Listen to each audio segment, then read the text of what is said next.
السلام عليكم ورحمة الله. الحمد لله حمدا كثيرا طيبا مباركا فيه، والصلاة والسلام على رسول الله. إخواني، مما لا يخفى علينا اليوم تنامي ظاهرة البغضاء والعداوة بين أبناء الدين الواحد، بين الشعبين الشقيقين المغربي والجزائري، ونسأل الله سبحانه وتعالى العفو والسلامة. لذلك قال عليه الصلاة والسلام: دب إليكم داء الأمم من قبلكم الحسد والبغضاء، ألا إنها الحالقة، لا أقول تحلق الشعر بل تحلق الدين. لقائل أن يقول: كما نرى اليوم أصبحت مجالس للتفكه، وأصبحت مجالس للسمر، ومجالس للهو، هذا الوقوع في الأعراض. قال عليه الصلاة والسلام: لا ينقضي الزمان، اسمع، حتى يفني بعضكم بعضا ويقتل بعضكم بعضا، والعجب أننا جميعا نردد أن الفتنة أشد من القتل. فهذا الكلام الذي نحن فيه اليوم يترقى في يوم من الأيام، إن لم يحل علينا رضا الله ورحمته ويؤلف بين القلوب، سيصل لزاما إلى ما قال عليه الصلاة والسلام أن الأمة ستفنى به، ألا وهو القتل عياذا بالله، نسأل الله السلامة. وهذا لزاما لا يفرح إلا شيطان إنس أو شيطان جن.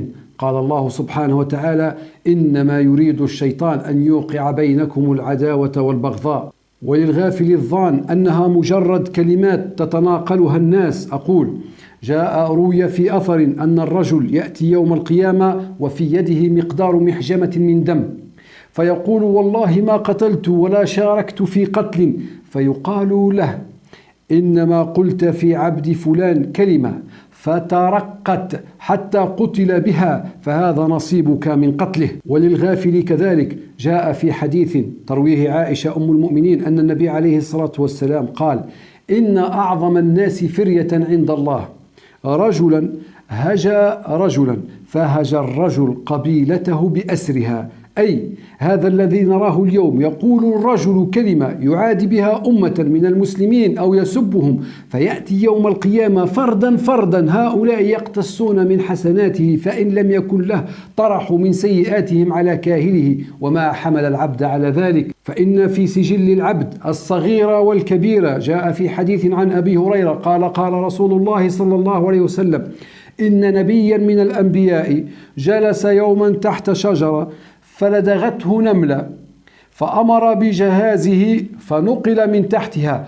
ثم أمر ببيت النمل فأحرق، فأوحى الله سبحانه وتعالى له: أمن أجل نملة أحرقت أمة كانت تسبح الله، ألا نملة؟ فالرب الذي لم يضيع حق النمل أتراه يضيع حق المسلمين بعضهم من بعض؟ لا ورب السماوات والأرض، إننا غافلون عن أمر عظيم. هذا الذي نحن فيه زخم الفتنة بعينها. فقد قال عليه الصلاة والسلام: إن شرار عباد الله المفرقون بين الأحبة. وهذا من فعل المنافقين عياذا بالله، الذي يفرق بين المسلمين ويوقع بينهم العداوة والبغضاء، هذا من فعلهم. فهذا الذي نراه اليوم من تراشق وسباب ومن اشتداد الفتنة، نحن منذ الصغر نقول: وتعاونوا على البر والتقوى ولا تعاونوا على الإثم والعدوان. فهذا الذي نراه أهو من البر والتقوى في شيء منها؟ قال عليه الصلاة والسلام: بل هذا عين الظلم إخواني للنفس أولا. قال عليه الصلاة والسلام: اسمع، أمر بعبد أن يجلد 100 جلدة في قبره، فلا زال يستغيث ويستصرخ حتى خففت عنه فكانت جلدة، فضرب بها بسياط من نار حتى اشتعل عليه قبره نارا، فلما أفاق قال: فيما جلدتموني؟ فقيل له: ذاك أنك صليت صلاة واحدة بلا طهور، اسمع، ومررت على مظلوم فلم تنصره. هذا الذي لم ينصر المظلوم، فكيف في من كان يدا في فرقة المسلمين وفي شتاتهم؟ هذا لظلم عظيم. الله سبحانه وتعالى عندما يقول: واعتصموا بحبل الله جميعا ولا تفرقوا، فهذا هو الأصل. الله كما ربط الأرحام وكانت شجنة من الرحمن، كذلك عصم المسلمين بعضهم ببعض بعصم الدين، عصمهم بلا إله إلا الله، عصمهم بالنبي الواحد، وعصمهم بالكتاب الواحد، وليس بسفاهات أصبحت هي مدار الولاء والبراء عند كثير من الناس، ذلك لجهالة بالدين، ذلك لبعد عن الدين. قال عليه الصلاة والسلام: سباب المسلم فسوق وقتاله كفر، فالذي يجمعنا إخواني أعظم وأكبر وأبلغ وأمجد من الحدود، أكبر من السماوات والأرض. فإن كان الذي فرقنا حدود وغير ذلك فاسمع الذي يجمعنا. قال عليه الصلاة والسلام: لو أن السماوات السبع والأراضين السبع اسمع كانتا حلقة مبهمة، أي حلقة لا فتحة فيها، اسمع، لقسمتها لا إله إلا الله. ذلك أن رسول الله صلى الله عليه وسلم قال: إن لا إله إلا الله لا يوجد بينها أو دونها ودون الله حجاب حتى تأتي عند عرش الرحمن سبحانه وتعالى. فهذا الذي يجمع الجزائري والمغربي الشقيقين لا إله إلا الله. قلت لك: إن كانت السماوات والأرض حلقة لقسمتها لا إله إلا الله، فما هذا الذي يفرقنا بعد ذلك؟ قال عليه الصلاة والسلام: إذا خلص المؤمنون من النار يوم القيامة، في رواية يقول لهم الله سبحانه وتعالى: ادخلوا الجنة، يقولون لا، يجادلون الله سبحانه وتعالى، اسمع فيما يقولون: أي ربنا إخواننا كانوا يصلون معنا ويصومون معنا. لم يقولوا له إخواننا كان لهم نفس جواز السفر أو كان لهم نشيد كنشيدنا الوطني، بل كانوا يصلون معنا وكانوا يصومون معنا. اسمع، يجادلون عن إخوانهم، أي ربما يجادل المغربي عن أخوه الجزائري فيشفع فيه فيدخله الجنة بإذن الله، أو يشفع الجزائري في أخوه المغربي. هذه هي عصمة الدين وهذه هي نعمة الدين، ليس ما فرقنا اليوم. والله شهدت من إخواني المغاربة دخلنا بيوت بعض وأكلنا طعام بعض وصلينا في الصف الواحد، وغسل المغربي الجزائري ميتا وهو يبكي عليه، وغسل الجزائري مغربي آخر وهو يبكي عليه. هذا الذي جمعنا ما هو؟ لا إله إلا الله. هذا هو الولاء وهذا هو البراء وهذا الذي يزرع المحبة بيننا، ليست هذه التفاهات والسفاهات التي نراها. إخواني، أنا ما دخلت لأجتر الكلام كما يجتره الناس، من المسبب ومن المخطئ وما هو الأسباب والتاريخ، وندرس التاريخ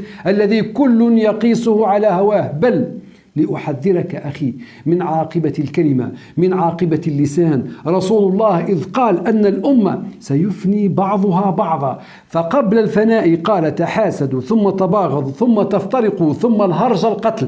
أي هذا الكلام سيترقى يوما عياذا بالله إلى القتل. فلا تكن أنت أخي السامع سببا، أو لا يأتي في يدك وفي وزرك هذا الحمل الذي ستسأل عنه، ثم ستعلم أنه ما من أمر قد أزك إلا تفاهة وسفاهة الغافلين، فلا تكن منهم. فوالله إنها عين التفاهة وعين الغفلة. فإن المولى سبحانه وتعالى سيسألنا عما قدمنا لإخواننا مسلمي بورما، وسيسألنا عن إخواننا وأبنائهم الجوعى في اليمن، وسيسألنا عن شتات إخواننا في الشام، وسيسأل ويسأل ونسأل عن كل صغيرة وكبيرة ما قدمنا وما لم نقدم.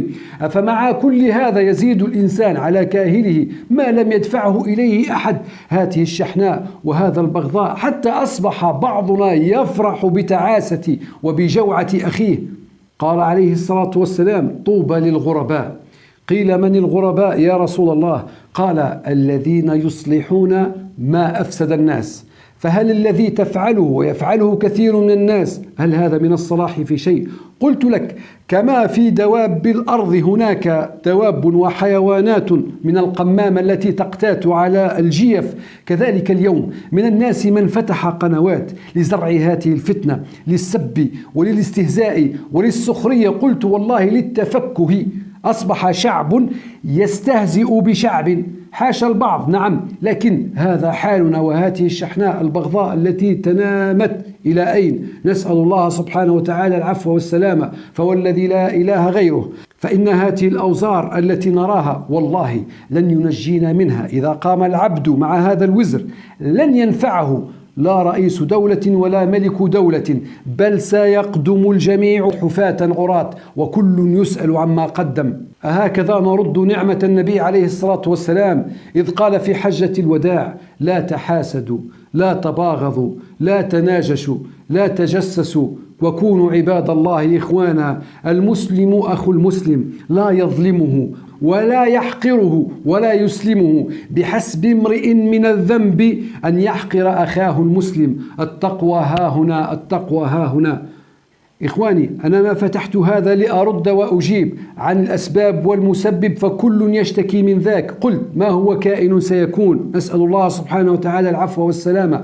بل أنت يا من سمعتني اليوم، سجلك دينك دينك، نفسك نفسك، عليك بسجلك، عليك بنفسك. فإن استطعت أن تكون من الغرباء الذين يصلحون ما أفسد الناس فكن، وإن لم تستطع فلا تحمل على كاهلك ما يسوءك يوم الدين. إخواني في الفتنة، أوصى رسول الله صلى الله عليه وسلم العبد، قال كن عبد الله المقتول ولا تكن عبد الله القاتل. هذا بين المسلمين الشقيقين. أفلا يصبر أحدنا على السباب ورسول الله يقول لك اصبر على الموت، كن عبد الله المقتول ولا تكن عبد الله القاتل. فإن الندامة الندامة والحسرة الحسرة والخسران الخسران من خسر جنة عرضها السماوات والأرض.